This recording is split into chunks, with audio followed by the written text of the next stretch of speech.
Good morning, Adam. Good.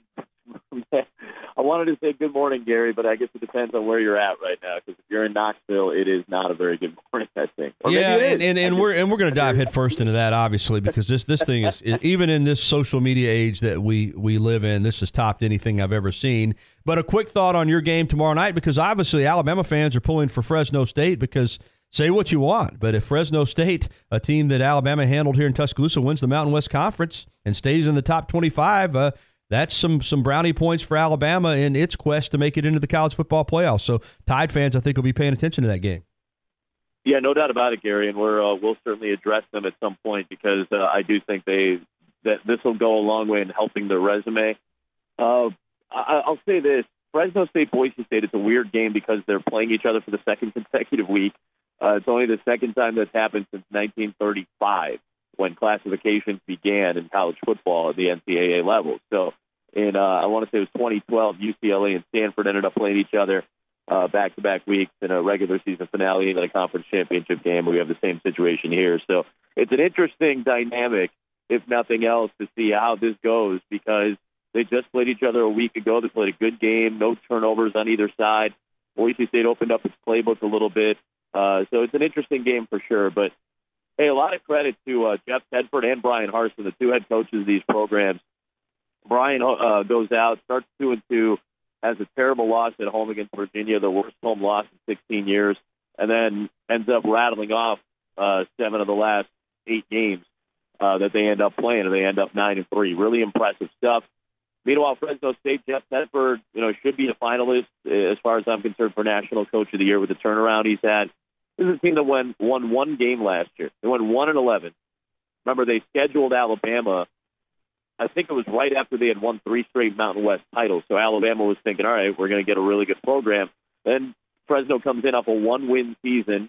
You're thinking Alabama, if you're Alabama, oh, great, another small, very small notch in the belt for our non-conference schedule. It turns out it's a really good football team, man. They started 1-2. They had lost to Alabama and Washington, 2 playoff teams from a year ago, and they end up finishing 9-3. It's the best turnaround in college football, 8 games better. They have a chance if they win their final 2 games to have the greatest turnaround from one year to the next in college football history, a 9-game improvement. That would be incredible. And they're on the precipice of doing it. They're certainly capable of it. It's a really intriguing game, Gary. Yeah, it is, and a very interesting game. All right, we're going to get back into the championship weekend and the college football playoffs and all that in a moment. But, yeah, I know, Adam, I've already seen some tweets.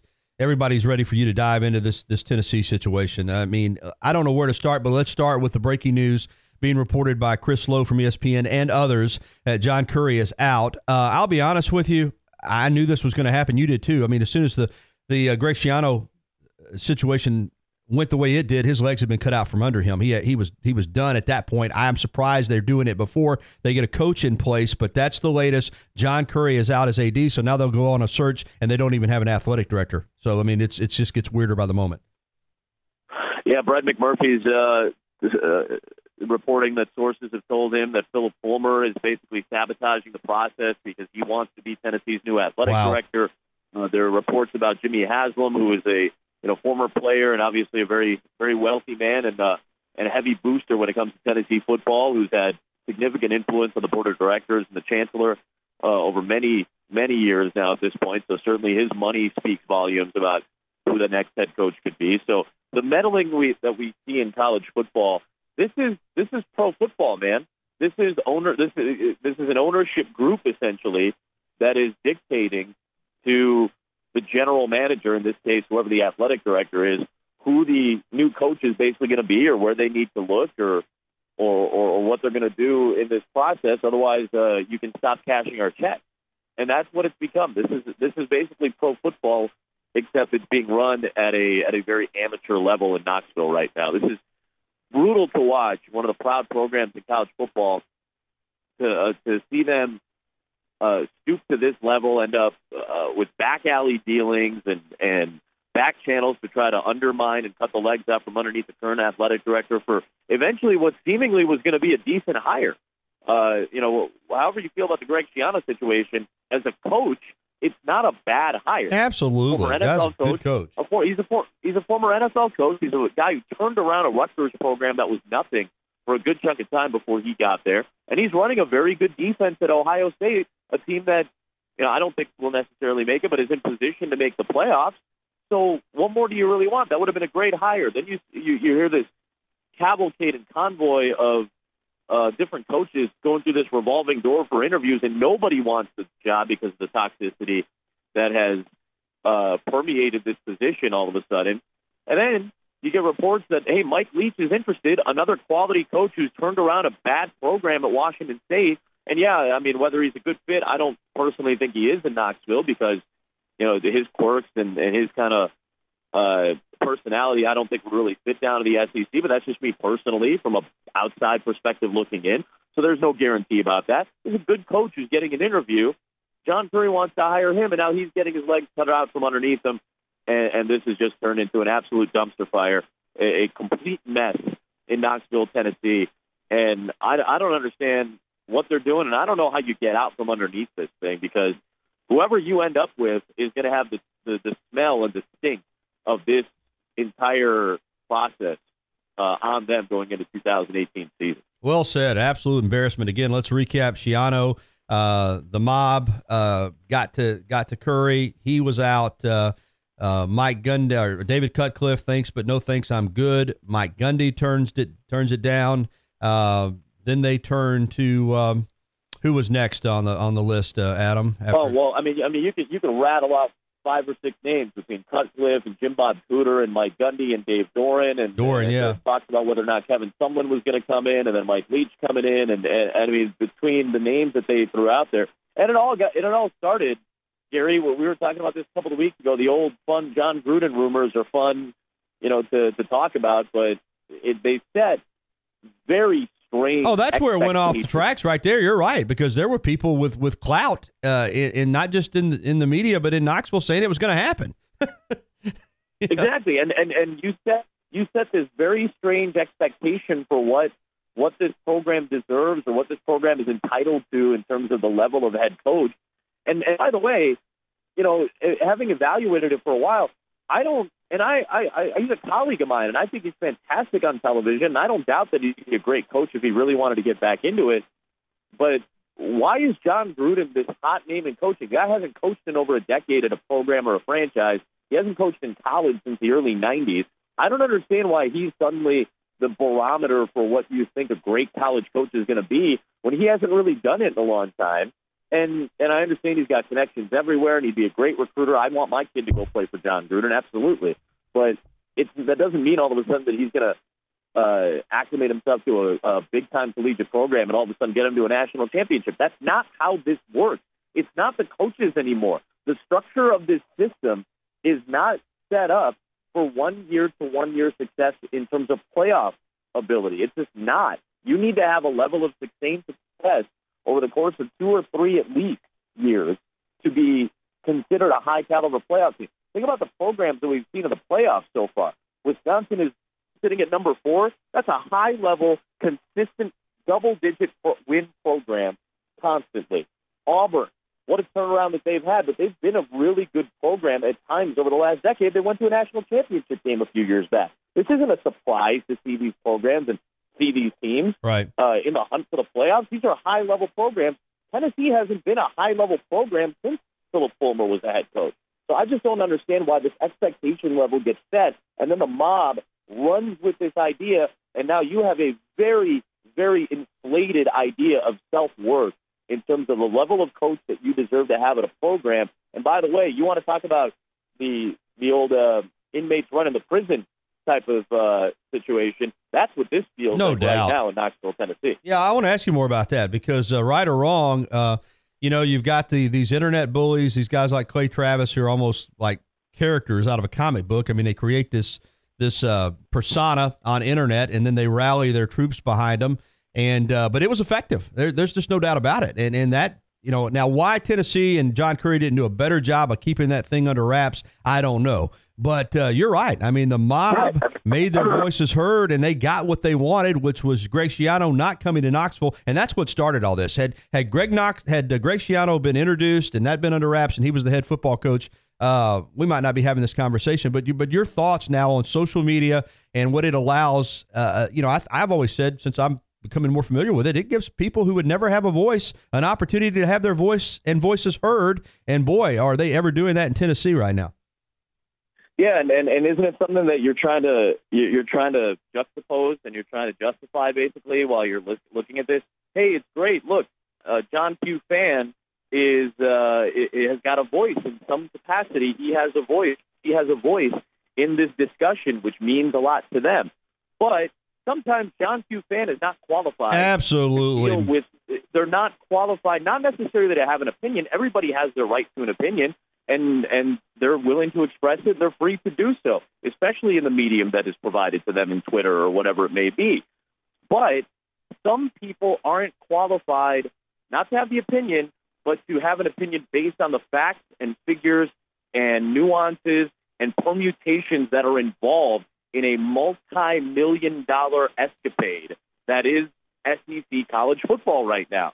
And I'm sorry, that's too much money. And there are too many jobs at stake, and there are too many kids, by the way, who are still trying to figure out what they're going to do with their collegiate futures. You know, there are kids in high school right now who don't know what they're going to do, that they thought they were going to go play in Knoxville, Tennessee, and their lives are being put on hold right now because of the botched efforts of everything that's happening in Knoxville. So everybody's got the right to their opinion, and they should express it, and I'm glad they have the opportunity to do so. But can we put a line of demarcation somewhere between who's qualified to push the argument and push the search and push each narrative in a certain direction? Certain people aren't qualified to do that. And when all of them get together with a mob-like mentality, thinking with one mind and one goal, when it's a very baseline, surface-level goal, not thinking about the second and third and fourth and fifth layers of this entire process, then things are going to go awry, and that's what's happened in Knoxville, Tennessee right now. So it's a dangerous game. It's a dangerous concept. But you know what? Right now, it proved itself a viable one in Knoxville, Tennessee. It certainly has. I found the tweets you referenced from Brett McMurphy. According to sources, John Curry was prepared to hire Mike Leach, but university officials wouldn't allow him to do so. Phil Fulmer has been sabotaging search process and hopes to become Tennessee's AD. Well, is that where we're at? Is Phil Fulmer about to be the AD, and then he'll make the hire? You think that could happen? Man, it's hard for me to think, based on how it's gone, that people would want to see him as the AD. But, I mean, there are a lot of Tennessee fans that, they're still hanging on to the late 90s. Oh, they're closing ranks now, yeah. In some ways, Philip Fulmer represents the glory of Tennessee, right? I mean, they were looking at T. Martin as somebody that they wanted to bring in. People were clamoring for T. Martin. T. Martin's a really good offensive coordinator. He's not ready to be a head coach, in my personal opinion. He's not ready to be a head coach at a major SEC program. I understand there's a street named after him. I understand that people love him after what he did as the quarterback of that national championship team. I understand that. That does not make you qualified to be a head coach in the SEC just yet. I think he's a couple of years away. But the point of all this is to say, not that if they hired T. Martin, great. And I would root for him, and I would hope he would do a great job because I think he deserves it, and I think he's a smart coach and a good guy. But at the end of it all, I don't personally think he's ready just yet. I think he will be soon. But people were clamoring for him, even though he may have not have been the most qualified guy in 2017 for next year's head coaching job. People don't want to hear that. They want to live on the past. They don't understand that the structure of college football has changed. They don't understand that the kids have changed.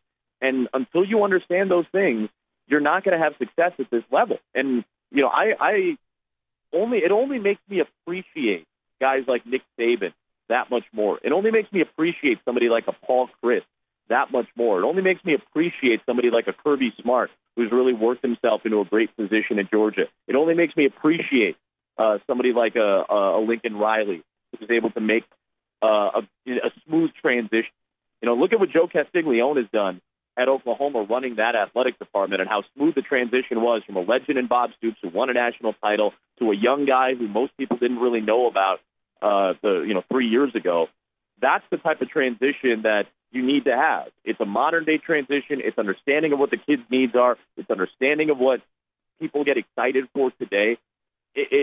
Tennessee's great. 107,000 at Neyland. The T coming out onto the field, the tradition, the history, it's great.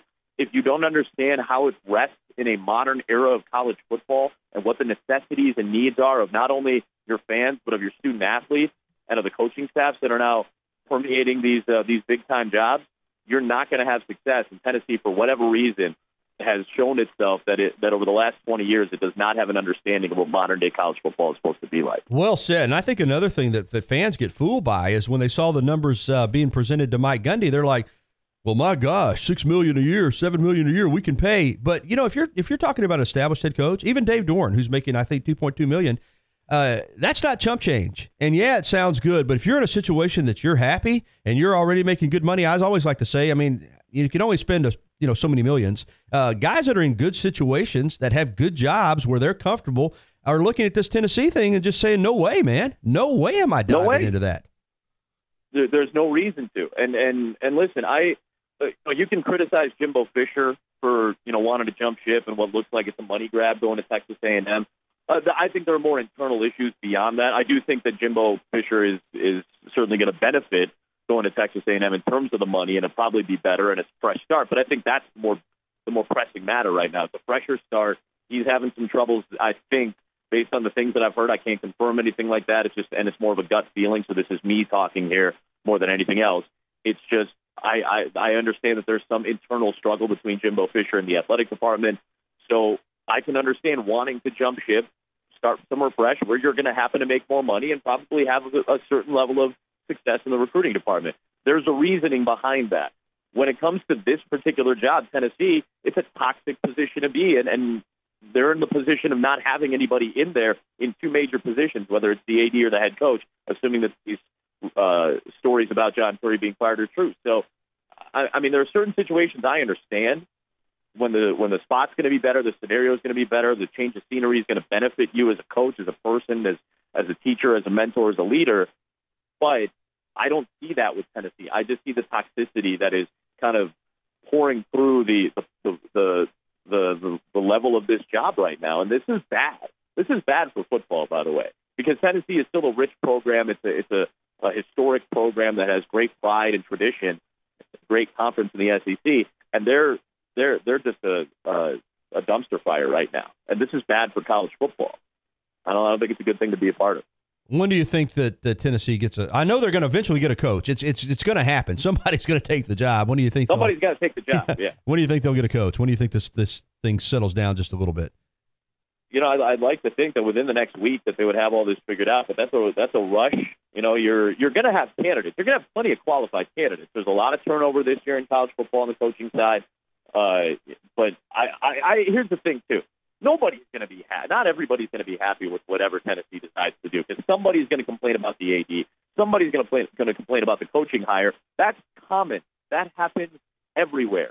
Every school has bloggers and podcasters and radio hosts, and every city has TV people that are going to scream and yell until the cows come home about this move or that move, or some columnist is going to write something. But for some reason, it seems like Knoxville, in whatever little fishbowl that they feel like they're in, and a lot of SEC towns are kind of like that, admittedly. A lot of college towns in general are like that, admittedly. They're their own little fishbowl.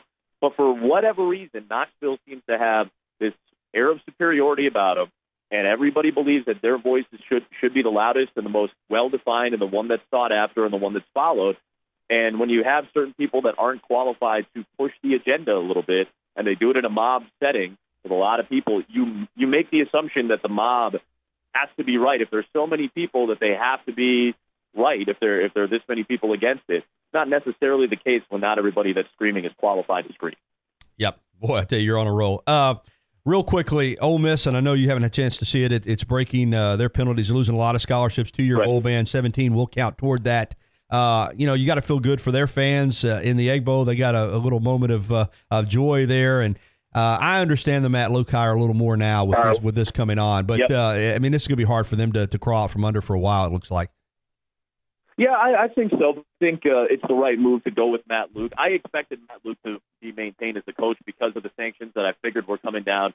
3 years with Matt Luke, this year and the next 2 is not a bad stretch. That's the right guy to have in that program. He won the locker room. There's a reason that the players really clamored for him. They're the ones who know that program the best, and I think they did the right thing keeping Matt Luke. But when this team does get out from under its sanctions in a few years, that's still a desirable job. And by the way, what the heck is the landscape going to look like in the SEC in 3 years? Based on what we're seeing now at Tennessee, I don't think the turnover is going to slow down. Do you? In the head coaching ranks? Not at all. This only elevates the stakes. All of this, whether it's the level of money that people are getting now to be head coaches at big-time programs, whether it's the, I would say, self-aggrandizing level of expectation that some programs have, and those things combined, all of a sudden elevate the stakes in a very high fashion, and that means when the stakes are elevated, the margin for error and the time that you are given, and like the leash you're given as a head coach, starts to get smaller and smaller. And that's not going to stop anytime soon as this continues to be a sport that continues to draw big ratings, big money, all of that stuff. This is a pro sport now. And if nothing else, and I'm sure most of us kind of had a feeling about that anyway, and a lot of people can make arguments about that regardless, but I think this particular scenario has really proven to us that college football is run like a pro sport. Just the names and faces and the titles are a little bit different, and that's not going to slow down anytime soon in this college football playoff era. What does Alabama need to happen to get into the college football playoff, your opinion? I think one of those teams that is playing a play-in game, whether it's Wisconsin or Oklahoma, needs to lose. I think Alabama is very comparable to Ohio State. In fact, I looked at, people were trying to compare resumes, and listen, both teams have some quality wins. I don't think either team has a win that just jumps off the page at you by any means. I mean, Alabama's best win, probably LSU. The win against Mississippi State was very good, especially with all the injuries that they were dealing with. And obviously, we were talking about Fresno State. That's a good-looking win right now, regardless of whether or not they win the Mountain West Championship, although it's beneficial for Alabama if they do.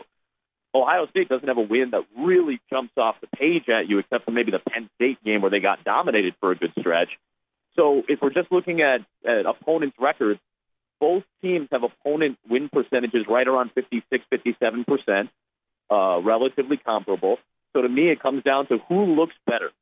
And to me, Alabama looks like a better football team from top to bottom. Ohio State, at its best, on its best night, looks like one of the top 4 teams in the country. But how often have we really looked at Ohio State and thought, man, that looks like a great football team every single week? We have it. There have been weeks where we go, hey, that's a great win for Ohio State. Let's see if they can get something going. And then they get beat by 31 on the road at Iowa. And we don't really know what to make of them. So their level of inconsistency compared to the level of talent they have is absolutely maddening. And to me, that eliminates you from being a college football playoff team. I think TCU is a better football team in terms of consistency. I think TCU's played better this year. I would take TCU over Ohio State right now if it came down to those two teams. I'll take Alabama over both of them because I think they've been more consistent, more dominant against the bad teams, and they've won the tough games against the good teams that are on their schedule. Does it hurt losing to Auburn? Yeah, because if you win the heck game, I think you could still lose the SEC championship and get in because that win over Auburn on the road would have been something else. But Adam Amin unleashed. and I wish we had more time because one thing. It's a fun morning, my friend. It's a fun morning. I know we got to go, but it's a fun morning to talk about. Yeah, one thing we didn't even get into. Think about this, Adam, just real quick. Look how much money firing Butch Jones is going to cost Tennessee. They got to pay him. They got to pay Greg Schiano a lot. Let's be honest, one way or the other. Now they got to pay Curry. Now they're going to have to pay top dollar to get a coach in there. It looks like. Woo! I know people act like these athletic departments' money just grows on trees, but this has got to be the most expensive coaching / firing, hiring in the history of college football. I'll leave you guys with this in Tuscaloosa. I know you have high expectations. I know that you should have high expectations. You have arguably the greatest coach in the history of the sport, and you got a great program. Let's take a step back and remember the good things that you have, and remember that other people don't have all the nice things that you have at Alabama, and be appreciative of that. Because if you're not appreciative of those things, look over to Knoxville. That's what happens to your program and to your town. Follow him on Twitter, folks, at Adam Amin. Man, awesome. Talk to you next week, Adam. Sounds good, my friend. All right, 9:55. James, what do you want to do? You want to try to come back and wrap up this first hour? All right, we'll go ahead and take our break, then we'll come back.